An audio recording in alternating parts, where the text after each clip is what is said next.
So, am I audible or not? Yes, Yes, sir. sir. Yes. Yes, sir, Okay. audible. So, first, let us understand what the medical devices means, and over a period of time, the definition has changed in a way that today we call it as a drug only, even for the devices. So we will see the evolution of terminology from medical devices to drug per se. So if you look at the medical device, which was initially described as a medical tool which does not achieve its primary intended action in or on the human body by pharmacological, immunological and metabolic means. तो तीन तरीके के से there were three ways by which any substance that is called drug given to the person, and that helps in bringing out changes in the body that is therapeutically useful. तो ये जो सारी बातें हमने बोली हैं उसका सार ये है कि जब भी हम किसी मेडिसिन को लेते हैं तो वो शरीर में जाने के बाद क्या करता है, वो हमारे फिजियोलॉजी को अल्टर करता है और पैथोलॉजिकल स्टेट को मॉडिफाई करता है। उसके थ्रू मैकेनिज्म क्या हो सकते हैं, फार्माकोलॉजिकल हो सकते हैं, इम्यूनोलॉजिकल हो सकते हैं, मेटाबॉलिक हो सकते हैं। जैसे आप लोगों सब लोगों को पता होगा कि insulin as a drug, what does it do?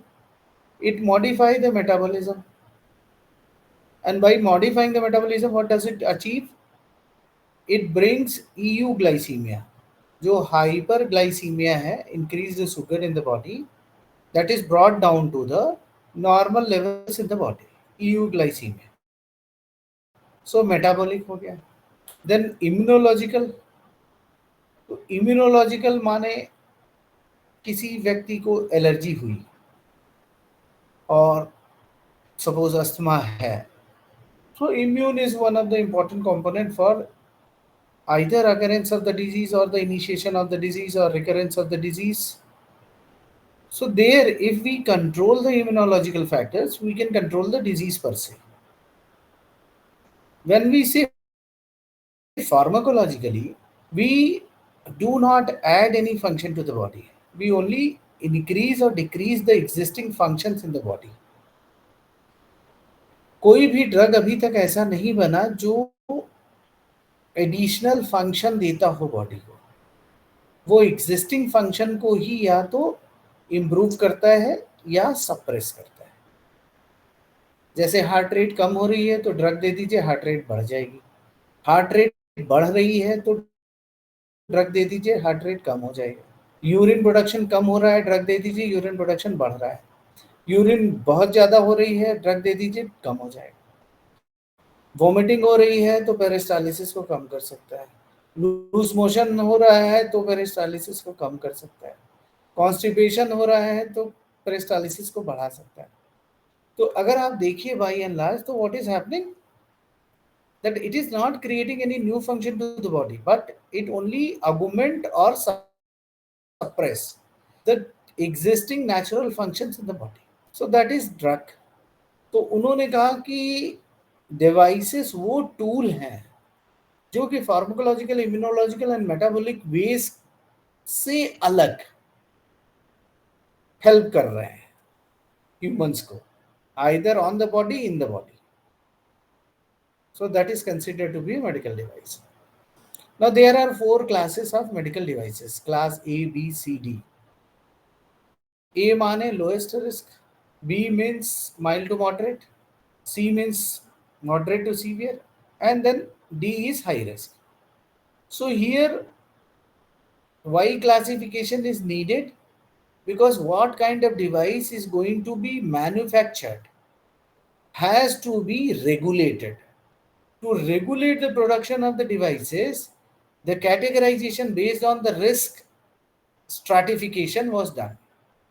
अब मान लीजिए कि टंग डिप्रेशर होता है, एक टंग डिप्रेशर। अगर आप लोगों ने कहीं ओरल एग्जामिनेशन कराया हो तो वो क्या करते हैं कि प्लास्टिक का या मेटल का एक स्पैचुला होता है जो आपके टंग को डिप्रेस कर देगा ताकि आपका थ्रोट पैरिंग्स लैरिंग्स तक देखा जा सके।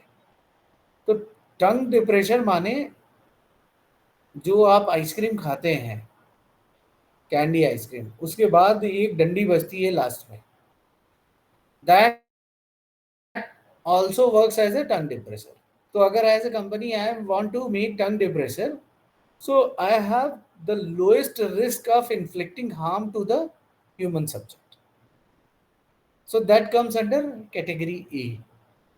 फिर आप कहते हैं कि बीपी मशीन बनाना चाहते हैं, ग्लूकोमीटर बनाना चाहते हैं, तो उसमें क्या है कि अगर गलत रीडिंग देंगे तो that can harm the person, so that becomes the category B devices।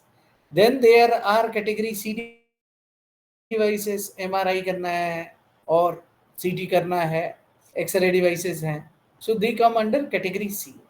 D में इम्प्लांट्स आ जाते हैं, वो चाहे आई इम्प्लांट हो, चाहे नी इम्प्लांट हो, चाहे हिप इम्प्लांट हो, चाहे कार्डियक इम्प्लांट्स हो, so all those implants are there inside the body working 24/7 that needs strict regulation for its not to be causing any damage to the individual.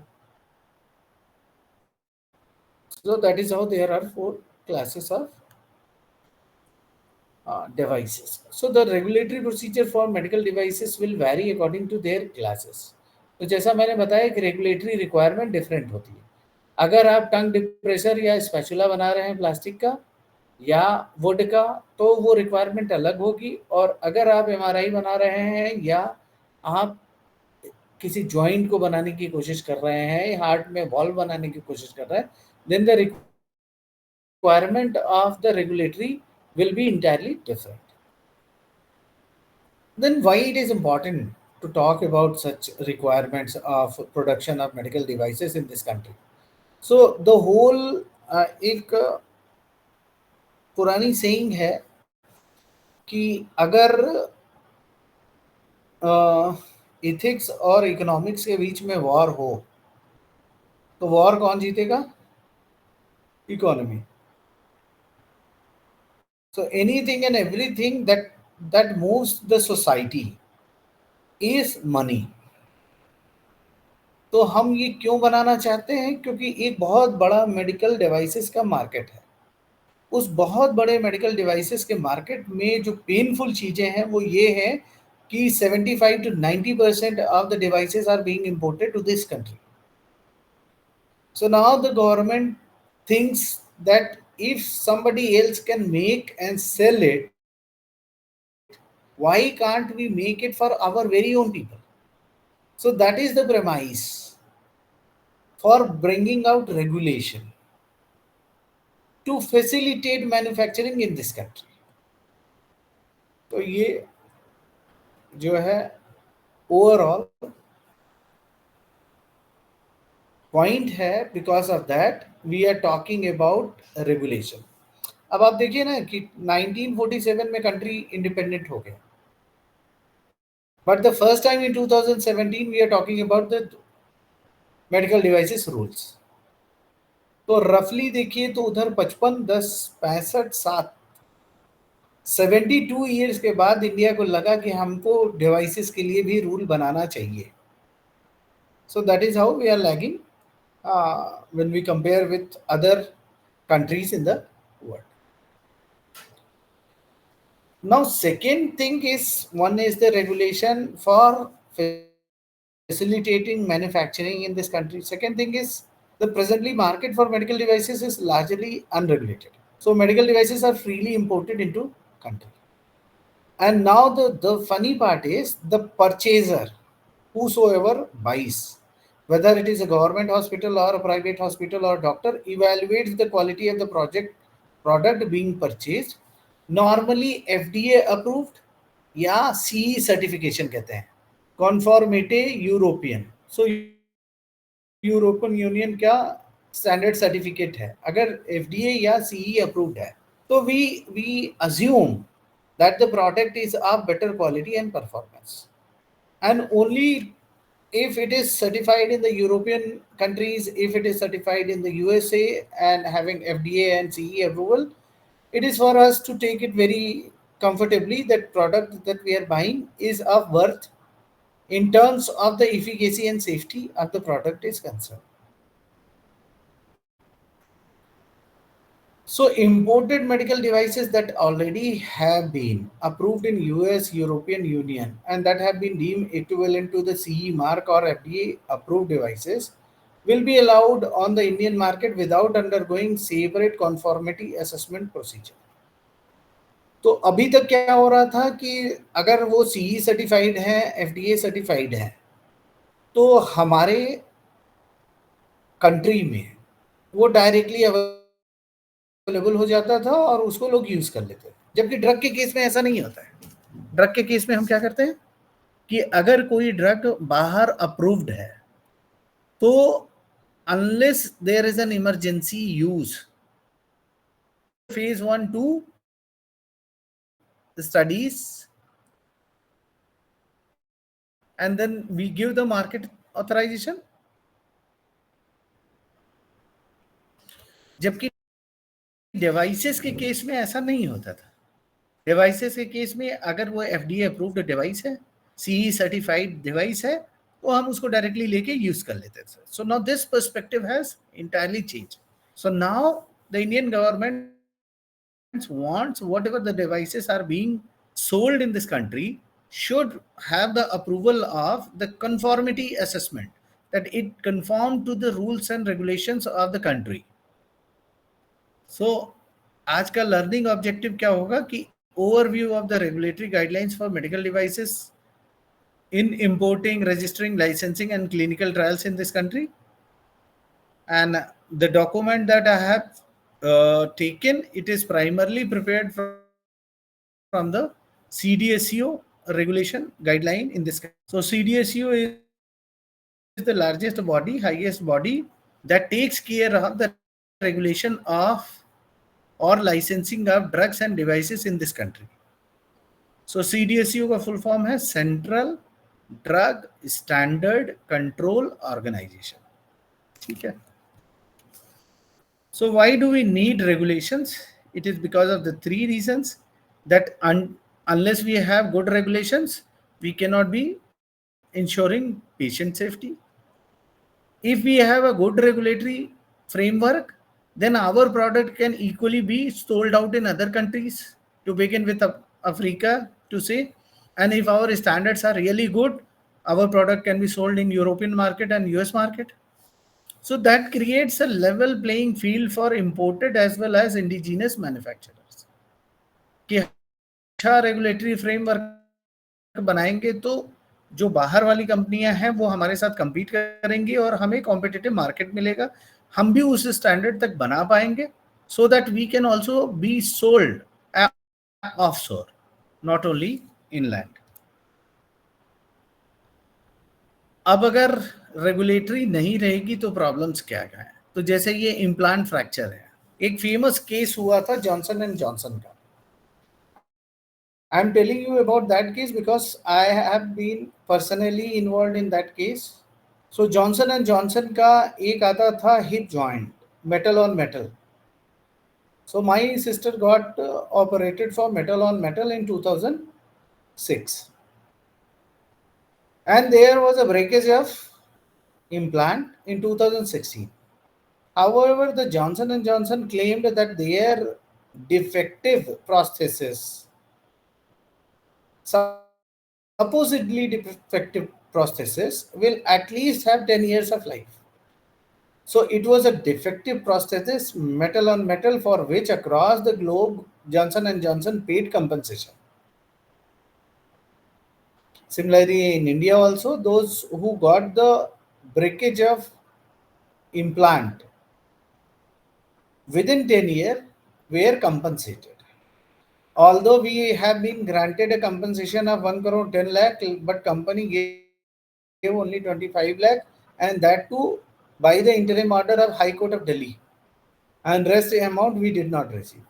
That is not the point that I want to make here. What I'm trying to make here, the point is that some regulation should be there, that if your implant is faulty, then there should be a mechanism by which the compensation could be given to the person who are using it. Why it is critical to have regulation? Because अभी ये 120/80 दिखा रहा है, 120/80 दिखाए और हो सकता है कि आपका बीपी 180 110 चल रहा है, तो आपको स्ट्रोक हो सकता है, हार्ट अटैक हो सकता है, आप सडन डेथ हो सकता है,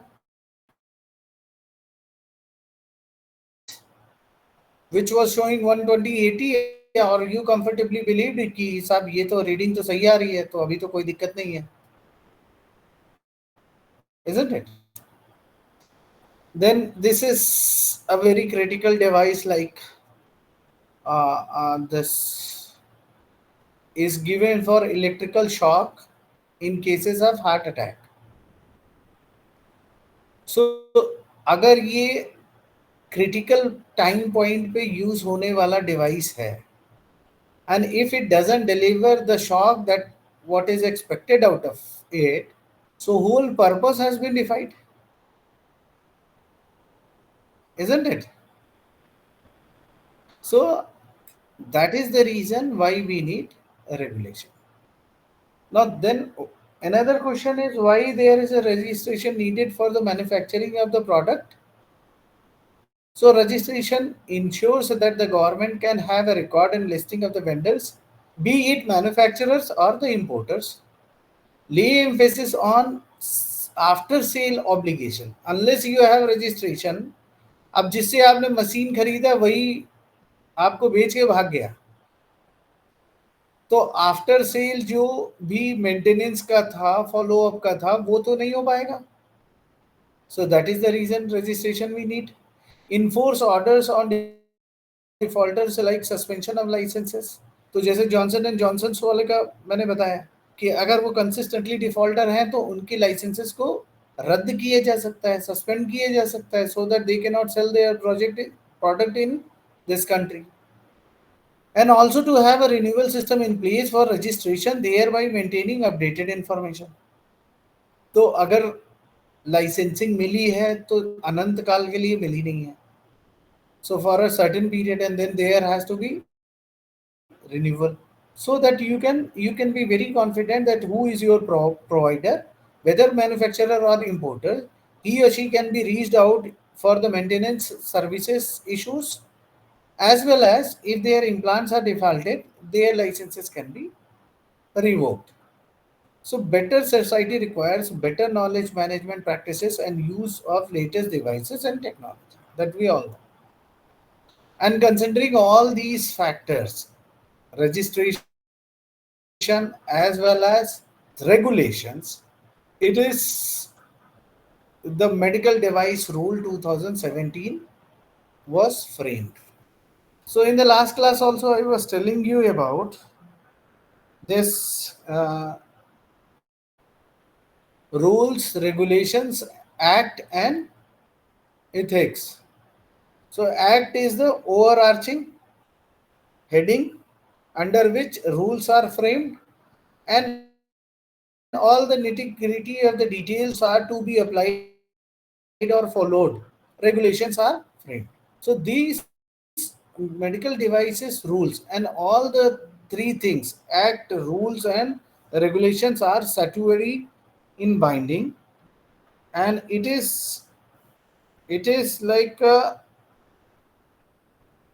mandatory, may say it is obligation to follow it, otherwise the legal action can be initiated. So medical devices rules are effective from 1st of January 2018 under the Drug and Cosmetic Act 1940.